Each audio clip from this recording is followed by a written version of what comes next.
ശബരിമല സ്വർണ്ണക്കൊള്ളക്കേസിൽ അറസ്റ്റിലായ തന്ത്രി കണ്ഠര രാജീവരുടെ വീട്ടിൽ SITയുടെ പരിശോധന തുടരുകയാണ്.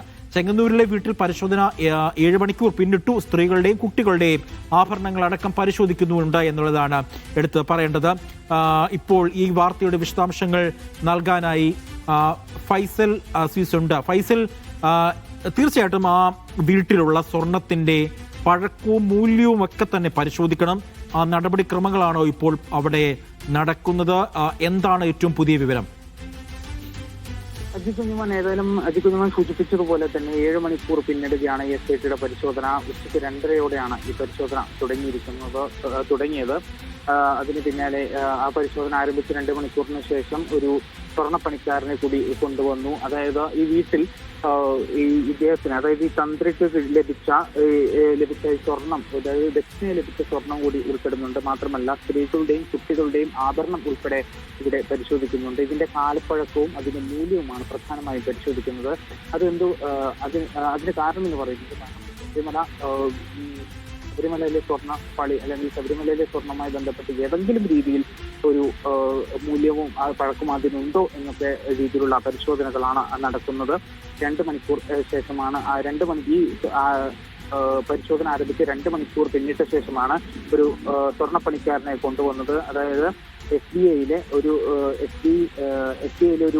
ഫൈസൽ സൂചിപ്പിക്കുന്നതനുസരിച്ച് SBI ബാങ്കുമായി ബന്ധപ്പെട്ട് പ്രവർത്തിക്കുന്ന ചെങ്ങന്നൂർ ബ്രാഞ്ചിലെ സ്വർണ്ണപ്പണിക്കാരന്റെ സാന്നിധ്യത്തിലാണ് ഇപ്പോൾ ഈ പരിശോധന നടക്കുന്നത് എന്നുള്ളതാണ് ഈ ഘട്ടത്തിൽ അവിടെ നിന്ന് റിപ്പോർട്ടുകൾ തരുന്നത്. ഏതായാലും ഉച്ചയ്ക്ക് 2:30യോട് തുടങ്ങിയ ആ ഒരു പരിശോധന ഇപ്പോഴും താഴമൺ മഠത്തിൽ ഇപ്പോഴും തുടരുകയാണ് എന്നുള്ളതാണ് ഏറ്റവും എടുത്തു പറയേണ്ടത്. ഫൈസലുണ്ട് വിവരങ്ങൾ നൽകാനായി. ഫൈസൽ, നേരത്തെ സൂചിപ്പിച്ചതുപോലെ തന്നെ മണിക്കൂറുകളോളം പിന്നിടുകയാണ് ഈ പരിശോധന. നിർണായകമായ ഏതെങ്കിലും തരത്തിലുള്ള വിവരങ്ങൾ അവിടെ നിന്നും കണ്ടെത്താൻ കഴിഞ്ഞിട്ടുണ്ടോ? പ്രത്യേകിച്ച് ഈ താഴമൺ മഠം എന്ന് പറയുന്നത് തന്നെ ശബരിമലയുമായി ബന്ധപ്പെട്ട് ഏറ്റവും അടുത്ത് നിൽക്കുന്ന ഒരു മഠമാണ്. അവിടെ അതുകൊണ്ട് തന്നെ ഏതെങ്കിലും തരത്തിലുള്ള ഒരു നിർണായകമായ വിവരം മഠത്തിൽ നിന്ന് ലഭിച്ചിട്ടുണ്ടോ? മറ്റു വിശദാംശങ്ങൾ? തീർച്ചയായും അജികുഞ്ഞുമോൻ സൂചിപ്പിച്ചതുപോലെ കണ്ഠർ മോഹനരുടെയും അതുപോലെ കണ്ഠർ രാജീവരുടെയും ഒക്കെ വീട് താഴ്മൺ മഠം എന്ന പേരിലാണ് അറിയപ്പെടുന്നത്.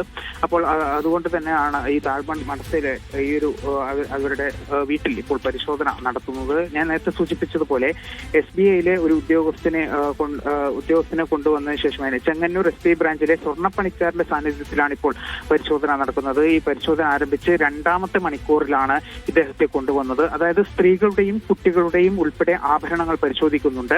അത് ശബരിമല വിഷയവുമായി ബന്ധപ്പെട്ടുകൊണ്ട് തന്നെയാണ് ആ പരിശോധന നടത്തുന്നത്. അതായത് അതിന്റെ മൂല്യവും പഴക്കവുമാണ് പ്രധാനമായും ഇപ്പോൾ പരിശോധന നടത്തുന്നത്. അത് ഏതെങ്കിലും രീതിയിൽ ശബരിമല അതുമായി ബന്ധപ്പെട്ടുള്ള ഏതെങ്കിലും രീതിയിൽ പഴക്കമോ അതിന്റെ മൂല്യമോ കണ്ടെത്താൻ സാധിച്ചിട്ടുണ്ടെങ്കിൽ തന്ത്രിയെ സംബന്ധിച്ച് വലിയ രീതിയിലുള്ള തിരിച്ചടി ഉണ്ടാകാനുള്ള ഒരു സാധ്യത കൂടി മുന്നിൽ കാണേണ്ടതുണ്ട്. ഏതായാലും പരിശോധന ഇപ്പോഴും പുരോഗമിക്കുകയാണ്. ഏകദേശം ആരംഭിച്ച് 7 മണിക്കൂറായി. 2:30യോടെയാണ് തിരുവനന്തപുരത്തെ SITയുടെ നേതൃത്വത്തിലുള്ള സംഘം, തിരുവനന്തപുരം SIT DYSPയുടെ നേതൃത്വത്തിലുള്ള സംഘം എത്തിയത്. ഒപ്പം തന്നെ അവരുടെ കൂടെ വനിതാ ഉദ്യോഗസ്ഥർ കൂടിയുണ്ട്. കാരണം ഈ വീട്ടിൽ ഇപ്പോൾ അദ്ദേഹത്തിന്റെ തന്ത്രിയുടെ ഭാര്യയും മരുമകളും മാത്രമാണ് ഉള്ളത്. അപ്പോൾ അതുകൊണ്ട് തന്നെ അവരുടെയൊക്കെ വിവരങ്ങൾ തേടേണ്ടതുണ്ട്, അവരോടൊക്കെ വിവരങ്ങൾ തേടേണ്ടതുണ്ട്. അതുകൊണ്ട് തന്നെയാണ് വനിതാ ഉദ്യോഗസ്ഥർ ഉൾപ്പെടെ കൊണ്ടുവന്നത്. ഏതായാലും ഈ SIT വന്നതിന് ശേഷം അല്പസമയം കഴിഞ്ഞാണ് ഈ അദ്ദേഹത്തിന്റെ മരുമകളായ അഡ്വക്കേറ്റ് ഒരു വക്കീലാണ് അവരെത്തിയത്. അവരെ ആദ്യം അകത്തേക്ക് പ്രവേശിച്ചിരുന്നില്ല. പിന്നീട് പ്രത്യേക അനുമതി വാങ്ങിയ ശേഷമാണ് അവർ അകത്തേക്ക് പ്രവേശിച്ചത്. തുടർന്ന് അവരുടെയൊക്കെയും വിവരങ്ങൾ ശേഖരിച്ചിട്ടുണ്ട് എന്നാണ് മനസ്സിലാക്കുന്നത്. അതായത് പ്രധാനമായും ഇവരോട് ചോദിക്കുന്നത്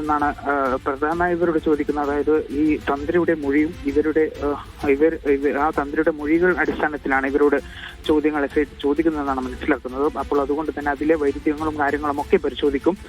അവരുടെ മൊഴിയും ഈ തന്ത്രിയുടെ മൊഴിയും ഈ വീട്ടുകാരുടെ മൊഴിയും ഒക്കെ പരിശോധിക്കുമെന്നാണ് മനസ്സിലാക്കുന്നത്. ഒപ്പം തന്നെ ഉണ്ണികൃഷ്ണൻ പോറ്റി ഈ വീട്ടിലേക്ക് വരാറുണ്ടോ എന്നൊക്കെ രീതിയിലുള്ള കാര്യങ്ങളാണ് ചോദിക്കുന്നതെന്നാണ് മനസ്സിലാക്കുന്നത്.